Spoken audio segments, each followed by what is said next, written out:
For more about the unrest in South Africa and the violence against immigrants, we are joined once more by Yaw Nyarko. He's a professor of economics at New York University. Welcome back. Thank you. How bad is the situation, would you describe, in these townships in South Africa?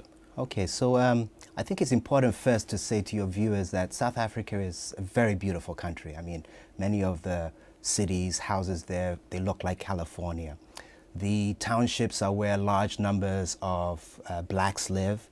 It's a carryover from the apartheid days when everybody was, put apart, if you will.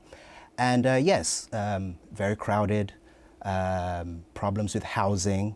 The administration since '94 have built about 3 million, structures for the blacks there. But still, there are about 1 million people living in shacks, living on top of each other, no water, no electricity. Yes, so there are sections of it which are very, very bad. How does that translate into a hatred against immigrants?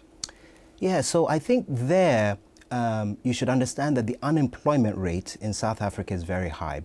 And so the foreigners are being blamed for taking the jobs, unfairly so, but that's a huge part of the resentment, okay? There are But you say that's a false perception. That's a false perception. There are relatively small numbers of them, 100,000 Mozambicans, 100,000 Zimbabweans. They're bigger issues, but as in all societies, when something as difficult as unemployment hits the country and they're trying to explain it away, they look for scapegoats. We are now 15 years since the end of apartheid. Is there a sense of disillusionment amongst blacks in South Africa toward the black government? Well, I think the Zuma administration, Jacob Zuma himself is a very skillful politician, very, very charismatic, and still very well loved. Okay, so a lot of the protests right now are actually aimed at city governments, okay, and those that provide the services in the townships.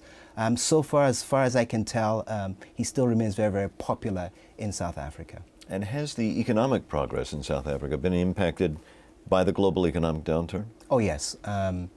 South Africa has an automobile industry, which is suffering. Mining, the prices of almost all commodities have gone down, and that's had a big impact on the economy. But of all the countries in Africa, I think South Africa has a good chance of seeing itself through it. Yaw Nyarko, a pleasure. Thank you. Thank you too.